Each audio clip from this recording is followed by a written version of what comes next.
You just spoke about spirituality.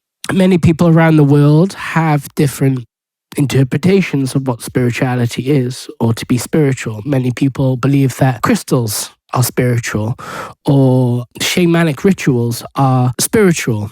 When you're talking about spirituality, what do you actually mean? And what does the word spirituality mean in regards and in relationship when you're talking about materialism? Yeah. So it's quite a complex question, actually, hopefully.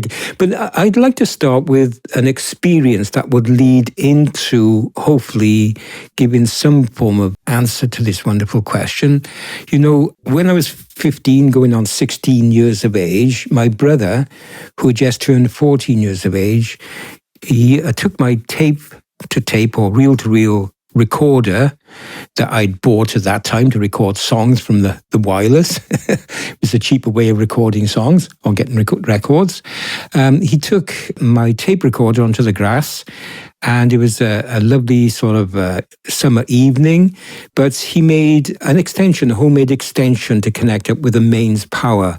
For some reason or another, that extension disconnected, and he leaned over after listening to his music, and he caught hold of live wires and accidentally electrocuted himself. My mother was talking to a neighbor in the garden there on the front wall, and she couldn't do anything to save her son at all. And, it must be a terrible thing for a mother to see her son electrocuted in front of her and not knowing how to help at all. That led, there's so much to do with that, but that led to our family searching for things more than just physical in life, searching for things with, well, what's the meaning in life?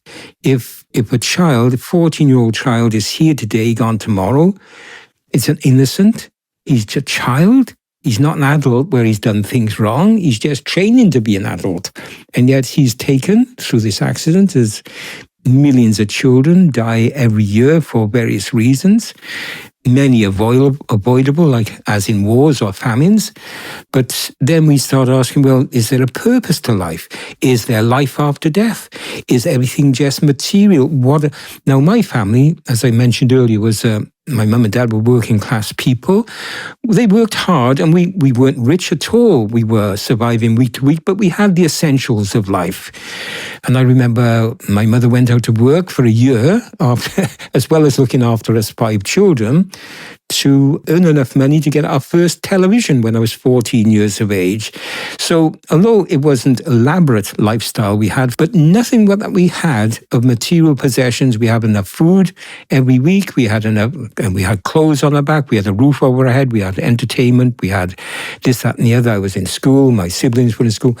But nothing there helped us to overcome this terrible tragedy that our family was thrust into. Especially my mother. She was a party woman. She loved having a party, so it was part of drinking and singing songs and parties every Saturday night at our house. I remember it as a child. Lots of drink, yes. Coming downstairs with my brother, Peter. Peter was the one who accidentally electrocuted himself.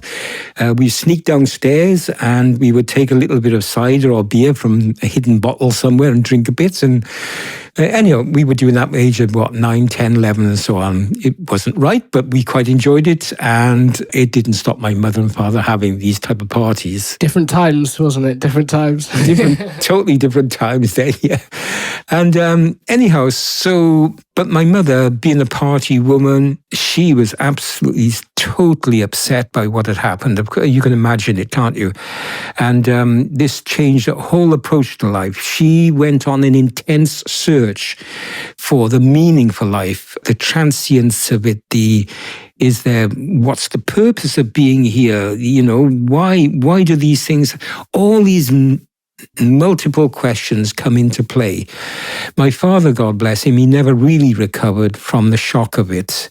And he just resigned to his way of life and thinking that, it just took away his spirit of living. But he carried on, of course, because there's 4 of us children left. But my mother, she joined a young girl around the corner called Rita, who eventually became my wife, joined with my mother to search for answers to these questions, these existential questions. Rita was 17 when she teamed up with my mother, who must have been about 45 at the time. And they went on this terrific search for answers to these questions. And, we came across something written by Viktor Frankl many years later, which just shows about when you're searching for meaning in life, this is really an important thing to do, because materialism takes away a deeper search into meaning in life. Can I ask you a quick question on that? That's an interesting one. Do you think a lot of people in society today, instead of like your mother, my grandmother, did, which was search, how do you think people in a materialistic world that we live in, or a world of materialism, how do people usually respond to that? Because usually people don't do that. They don't search for something. Maybe grandmother was an anomaly, How do you think people today respond to that? And how can people get out of that cycle of, suffering and try to do like what your mother did, my grandmother did? Yeah, that's the right word to use, suffering, actually, because it's a great motivating force in a person's life to look for something that was out of sight, to question, to enable questions to arise, and so on. And so most people who are on a spiritual path today are on that path because they're either very dissatisfied with materialism that's around them and everything, all the complications that arise from a materialistic lifestyle and philosophy. They're looking for answers, so they're deeply dissatisfied. That's from one end of the spectrum to the other end of the spectrum, where you can say they're totally disturbed by some calamitous event in their life. And then there's many shades of grey in between, of course. My mother, she was of the latter category, and through that suffering she set out on her path. Of course, I'm basing lots of my insights, which we will go into as we further this chat. Most of my insights are coming from the faith that my mother found and I was introduced to. I was on the search with my mother as well for this, as well as my wife-to-be, Rita.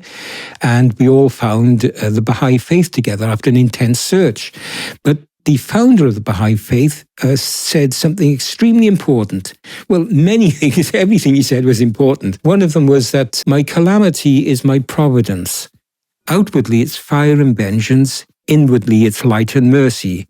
So calamitous events, painful events, disturbing events, they seem to be fire and vengeance, but it can be taken as something which is a gift from God. Although we wouldn't wish suffering on anybody, if it can be looked at as a gift from God to take us to another place, another higher condition. Along that route then, we realize somewhere along that route, that calamity, that tortuous event, those circumstances or wrong lifestyle choices which have ended up in misery throughout one's life, if we look back at that, we can say, I should not let that suffering be in vain. And many people just let it pass and just want to return to the lifestyle that they had prior to their pain and suffering.